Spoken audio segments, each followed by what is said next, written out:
Welcome to a fireside reading of A Connecticut Yankee in King Arthur's Court by Mark Twain. Chapter 9, The Tournament.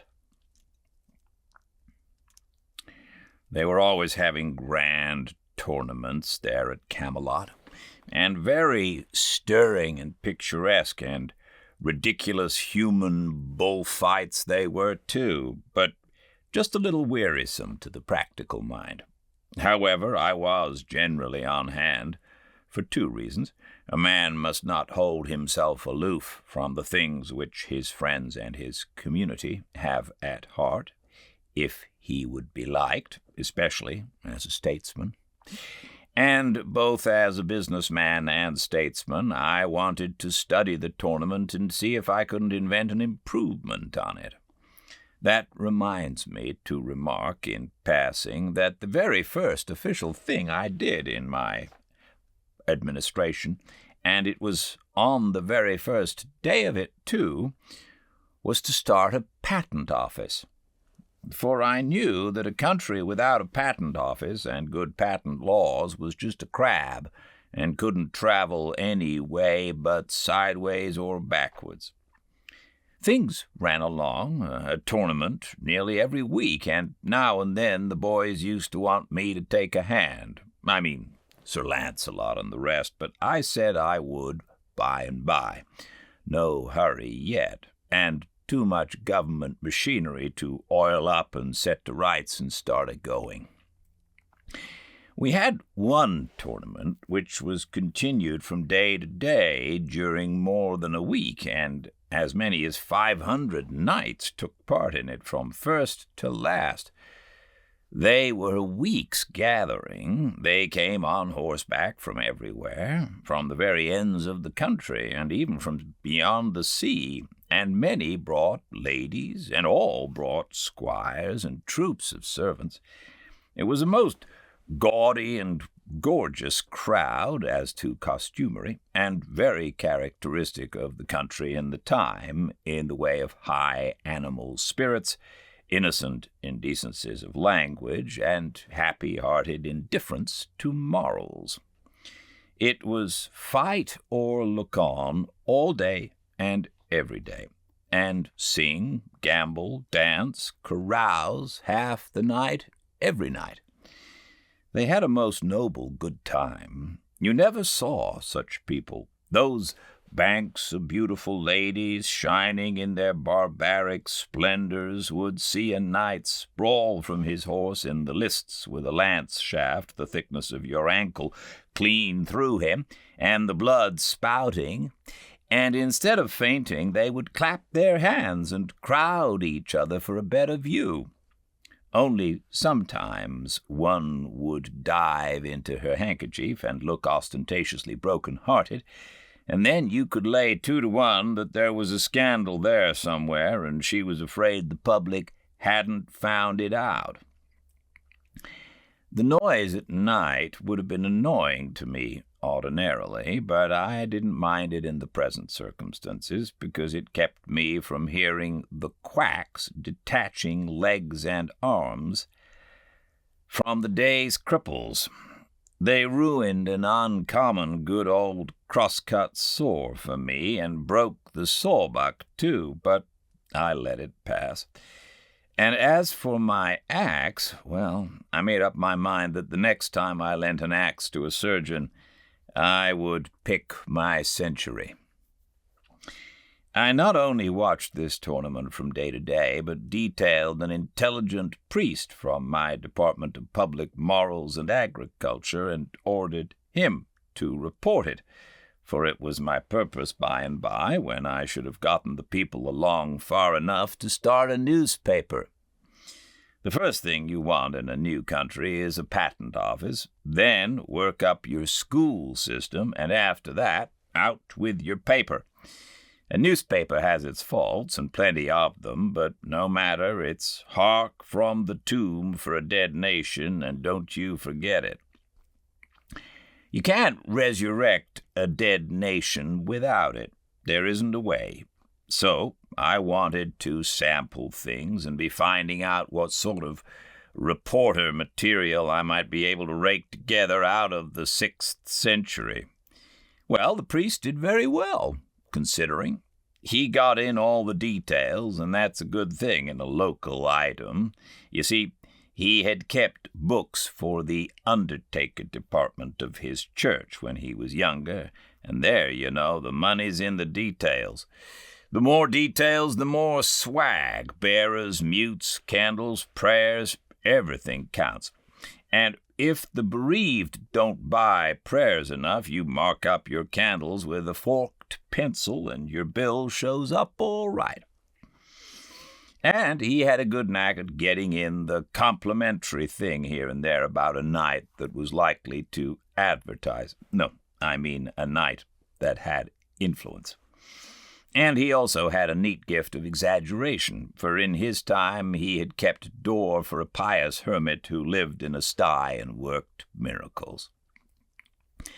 Of course, this novice's report lacked whoop and crash and lurid description, and therefore wanted the true ring, but its antique wording was quaint and sweet and simple, and full of the fragrances and flavors of the time, and these little merits made up in a measure for its more important lacks.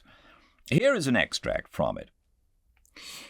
Then Sir Brian de les Isles and Grummore Grummersome, knights of the castle, encountered with Sir Algolave and Sir Tor smote down Sir Grummore Grummersome to the earth. Then came Sir Carados of the Dolorous Tower and Sir Turquine, knights of the castle, and there encountered with them Sir Percival de Galis and Sir Lamorac de Galis, that were two brethren, and there encountered Sir Percival with Sir Carados, and either brake their spears unto their hands, and then Sir Turquine with Sir Lamorac, and either of them smote down other, horse and all, to the earth, and either parties rescued other, and horsed them again. And Sir Arnold and Sir Gorta, knights of the castle, encountered with Sir Brandelis and Sir Kay, and these 4 knights encountered mightily, and brake their spears to their hands. Then came Sir Pertolope from the castle, and there encountered with him Sir Lionel, and there Sir Pertolope the Green Knight smote down Sir Lionel, brother to Sir Launcelot. All this was marked by noble heralds who bare him best, and their names. Then Sir Bleoberis brake his spear upon Sir Gareth, but of that stroke Sir Bleoberis fell to the earth. When Sir Galihodin saw that, he bade Sir Gareth keep him, and Sir Gareth smote him to the earth. Then Sir Galihud gat a spear to avenge his brother, and in the same wise Sir Gareth served him. And Sir Dinadan and his brother Lacote Maltail, and Sir Sacramore le Desirous, and Sir Donidas le Savage, all these he bare down with one spear. When King Aswisance of Ireland saw Sir Gareth fare so, he marvelled what he might be, that one time seemed green, and another time, at his again coming, he seemed blue. And thus at every course that he rode to and fro he changed his colour, so that there might neither king nor knight have ready cognizance of him. Then Sir Agwisance, the King of Ireland, encountered with Sir Gareth, and there Sir Gareth smote him from his horse, saddle and all. And then came King Carados of Scotland, and Sir Gareth smote him down, horse and man. And in the same wise he served King Uriens of the land of Gore. And then there came in Sir Bagdemagus, and Sir Gareth smote him down, horse and man, to the earth. And Bagdemagus' son, Meliganus, brake a spear upon Sir Gareth mightily and knightly. And then Sir Galahad, the noble prince, cried on high, Knight with the many colours, well hast thou justed. Now make thee ready that I may just with thee. Sir Gareth heard him, and he gat a great spear, and so they encountered together, and there the prince brake his spear. But Sir Gareth smote him upon the left side of the helm, that he reeled here and there, and he had fallen down had not his men recovered him. Truly, said King Arthur, that knight with the many colours is a good knight. Wherefore the king called unto him Sir Launcelot, and prayed him to encounter with that knight. Sir, said Launcelot, I may as well find in my heart for to forbear him at this time, for he hath had travail enough this day, and when a good knight doth so well upon some day, it is no good knight's part to let him of his worship, and namely when he seeth a knight hath done so great labour. For peradventure, said Sir Launcelot, his quarrel is here this day, and peradventure he is best beloved with this lady of all that be here. For I see well he paineth himself and enforceth him to do great deeds, and therefore, said Sir Launcelot, as for me this day he shall have the honour. Though it lay in my power to put him from it, I would not. There was an unpleasant little episode that day, which for reasons of state I struck out of my priest's report.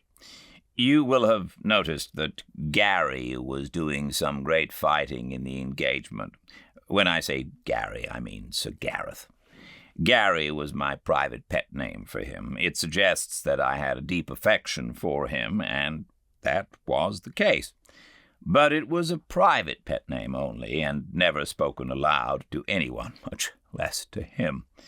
Being a noble, he would not have endured a familiarity like that from me. Well, to proceed. I sat in the private box set apart for me as the king's minister. While Sir Dinadan was waiting for his turn to enter the lists, he came in there and sat down and began to talk, for he was always making up to me because I was a stranger, and he liked to have a fresh market for his jokes, the most of them having reached that stage of where the teller has to do the laughing himself while the other person looks sick. I had always responded to his efforts as well as I could, and felt a very deep and real kindness for him, too, for the reason that if by malice of fate he knew the one particular anecdote which I had heard oftenest, and had most hated and most loathed all my life, he had at least spared it me. It was one which I had heard attributed to every humorous person who had ever stood on American soil, from Columbus down to Artemus Ward. It was about a humorous lecturer who flooded an ignorant audience with the killingest jokes for an hour and never got a laugh.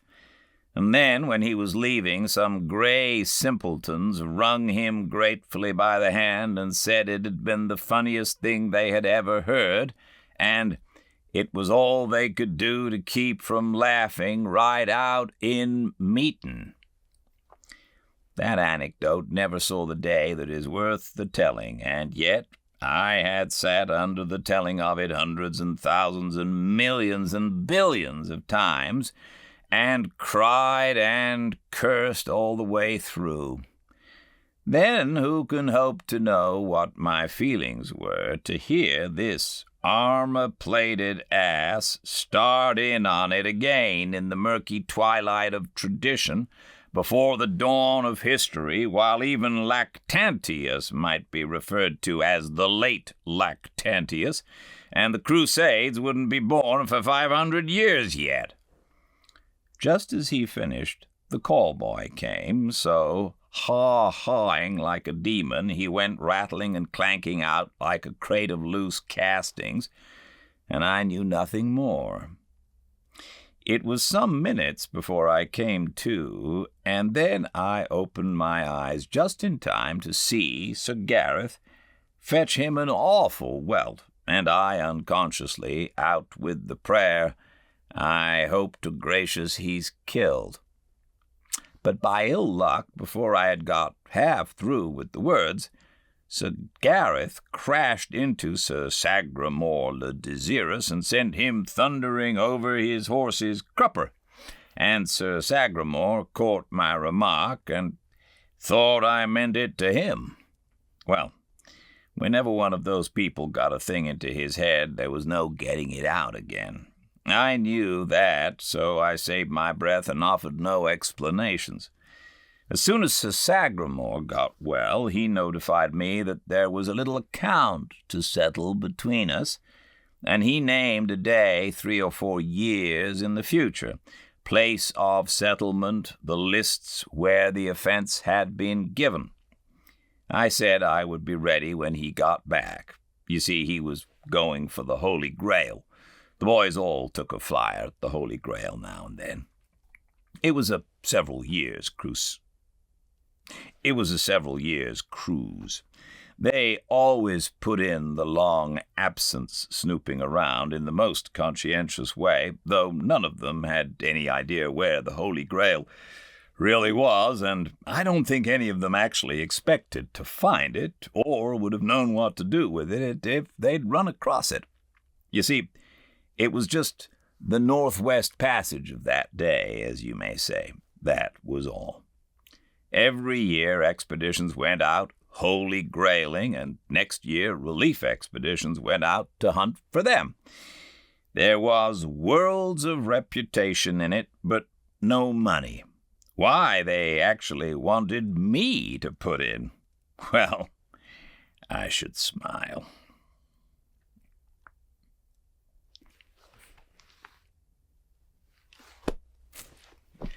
Thank you all for joining me. I'll see you all Monday. So the weekend is off. I'll see you all on Monday. I can't wait to see what happens next. I hope you'll join me. Have a lovely weekend. Until then, everyone do stay very, very well indeed. Goodbye.